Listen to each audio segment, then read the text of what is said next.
Şu anda 350 bine yakın Müslümanın her türlü sıkıntıya, her türlü cefaya rağmen 2 milyarlık Müslüman ümmet adına orada nöbet bekliyor olması bizim onlara bir vefa borcumuzun olduğunu da göstermektedir.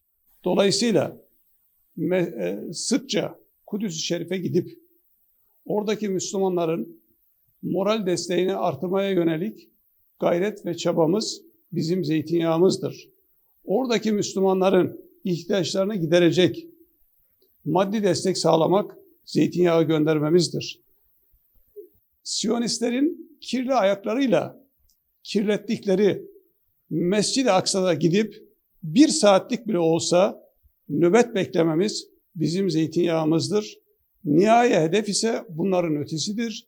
Nihai hedef Aksa'nın pasaportsuz Müslümanlarla dolup taşmasıdır. Aksa ümmetin yitiğidir. Ümmet yitiğine derhal sahip çıkmak için toplu birlik hareket etmek mecburiyetindedir. 1938'den 1917'ye kadar da idarecileri olan insanlardır.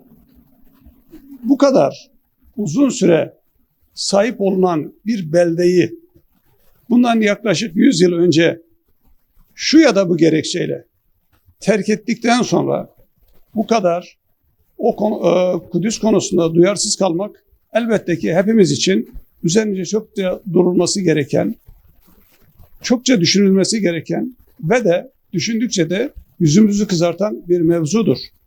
Çünkü geçen yıl bile Kudüs-ü Şerif'i dünyadan ziyaret eden insan sayısı yaklaşık 3 milyonken bunun maalesef ancak 50 bine yakını Müslümanlardan oluşmakta. Bu rakam bile bizim duyarsızlığımızın maalesef en büyük kanıtlarından bir tanesi haline gelmiştir. Tarih anlatılırken, din anlatılırken maalesef Kudüs-ü Şerif, Mescid-i Aksa şu ya da bu gerekçeyle bize anlatılmamış, öğretilmemiş. Fakat artık biz bu eksikliğimizin farkına vardık. Bu eksikliğimizi giderebilmek için dernek olarak, şahıslar olarak daha çok gencimize Kudüs'ü anlatmak, Mescid-i Aksa'yı anlatmak, oranın gerçek sahiplerinin Müslümanlar olduğunu belletmek için gayret etmek durumundayız. Bu gayret içindeyiz elhamdülillah. Müslümanların Kudüs bilincinin zayıflatılmasının çokça sebepleri var. Ama asıl sebep olarak şuradan başlarsak herhalde en azından doğru bir yol, doğru bir iz sürmüş oluruz. Dünya tarihinde Kudüs hangi medeniyetin hakimiyetinde olmuşsa o medeniyet dünyada söz sahibi olmuş. Müslümanlardan önce Kudüs'ün hakimi Romalılar, dünyada Roma'nın sözü geçiyor. Müslümanların Kudüs'e sahip olduğu dönemde dünyada Müslümanların sözü geçiyor. Maalesef altını çizerek söylerim, 1917'de Kudüs'ü biz terk ettikten sonra Kudüs görüntüde İngilizlerin ama asıl olarak Siyonistlerin yönetimine giriyor ve Siyonistlerin dünyada sözü geçiyor.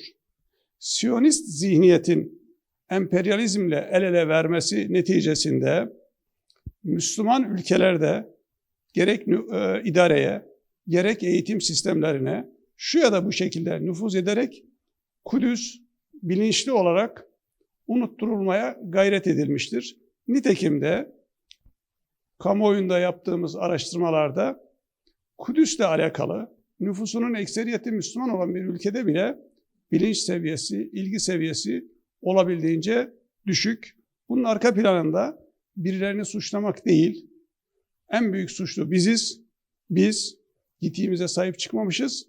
Fakat plan ve program Siyonist bir projenin neticesinde geldiğimiz nokta hali pür melalimiz bu maalesef. 2 yıldır 1917'de başlayan zulüm son 2 yıldır zirvesine ulaştı. Maalesef Gazze'de devam eden zulümün gölgesinde kalan Kudüs'te maalesef Siyonist işgal, Siyonist zulüm son haddesinde devam ediyor. Gazze'ye yoğunlaşan Müslümanlar Kudüs'te olup bitenlerden çokça haberdar olamıyor. 2 yılda 98 tane şehidimiz var.